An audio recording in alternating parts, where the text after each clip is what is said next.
Halo semuanya, Yos, gua Mahat, salam.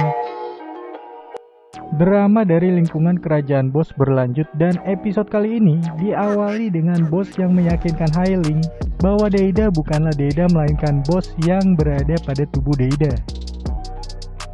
Ini tentunya membuat Hailing shock hingga jatuh pingsan. Bagaimana tidak? Baru saja dia lega dengan mendengar keadaan Boji yang baik-baik saja. Lalu tiba-tiba dia mengetahui bahwa Deida tidak jelas keberadaannya. Selanjutnya, bintang utama pada episode kali ini yaitu Drushi diperlihatkan masa lalunya yang ternyata dia adalah tombak atau pengawal dari Raja Bos yang berubah menjadi tameng Ratu Hailing. Awalnya, ini benar-benar membuat Drushi kehilangan rasa percaya diri karena dia menganggap bahwa bos kehilangan kepercayaan padanya. Namun ternyata Drushi memang benar-benar menjadi pilihan yang tepat untuk itu. Bukan hanya kekuatan, tapi loyalitas, mawas diri, hingga kemampuannya dalam membaca keadaan. Di sini kita benar-benar diperlihatkan bahwa seorang bos bukan hanya tentang kekuatan luar biasa saja. Kemampuannya dalam memilih orang yang tepat, seperti memilih 4 prajurit elit yang loyal hingga memilih ibu sambung atau ibu tiri yang baik untuk Boji, benar-benar memperlihatkan kearifannya sebagai seorang raja. Melihat Hailing yang benar-benar tulus dan berusaha keras untuk menjadi seorang ibu bagi Boji, cukup menyentuh perasaan Drushi hingga dia berpikir bahwa Hailing adalah orang yang cukup pantas dan harus dilindungi. Pada scene masa lalu ini, sekali lagi kita diperlihatkan jiwa keibuan dari Ratu Hailing yang cukup menyentuh. Pantang menyerah dalam meluluhkan hati Boji hingga mencoba mengerti keadaan Boji sepenuhnya. Selanjutnya, akhirnya kita mengetahui hal yang dibisikkan oleh bos pada Drushi di episode sebelumnya adalah tentang memilih loyalitas antara bos atau Hailing. Dan Drushi pada dasarnya tetap mengikuti perintah awal bos untuk terus melindungi Ratu Hailing, di mana ini menunjukkan secara tidak langsung Drushi telah memilih loyalitas pada bos. Kekuatan luar biasa Drushi pun diperlihatkan, walaupun dia sempat kesulitan menghadapi para hewan mitologi yang bahkan mampu melumpuhkan monster raksasa. Namun pada akhirnya dia tetap bertahan dan mengalahkan semua hewan mitologi tersebut, yang mana berarti Drushi berhasil menggagalkan rencana pembunuhan Ratu Hailing.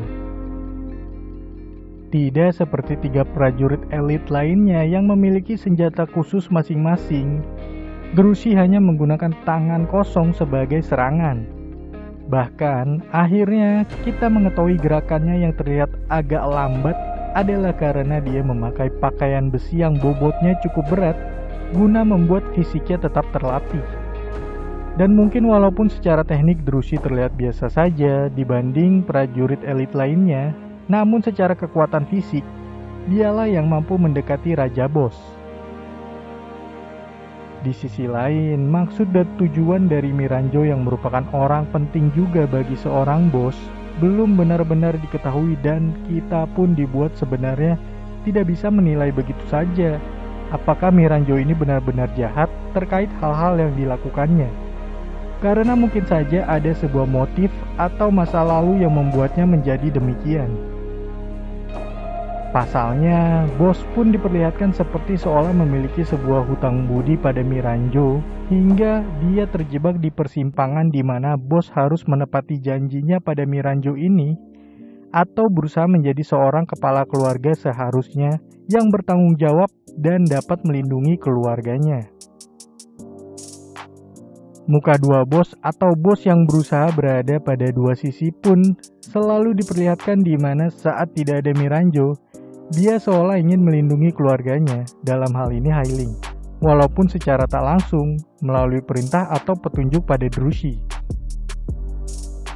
Atau bahkan Domas yang sempat diperintahkan untuk menghancurkan pintu masuk menuju dunia bawah yang terdapat banyak monster atau hewan mitologi di dalamnya, di mana benar-benar ditunjukkan bahwa itu menjadi sumber daya bagi Miranjo untuk melakukan langkah-langkahnya. Bos pun akhirnya menyuruh Drusi untuk membawa pergi jauh Hailing dari kerajaan demi keselamatan Hailing sendiri. Namun itu seperti menutup kemungkinan Deida kembali, di mana Deida sempat mampu berkomunikasi dengan Hailing saat Hailing berada dekat dengan tubuh Deida. Semacam koneksi hubungan antara ibu dan anak yang sangat kuat. Ada hal unik di sini yang diperlihatkan saat Deida berada dalam kegelapan dimensi lain. Deida yang benar-benar seperti kehilangan semua inderanya mulai berpikir bahwa kakaknya yaitu Boji mungkin saja selama ini merasakan hal yang demikian. Apakah ini membuat Deida akan semakin memiliki respect yang lebih besar pada Boji? Mengingat sebenarnya dari awal pun Deida sudah cukup menghormati Boji sebagai kakaknya.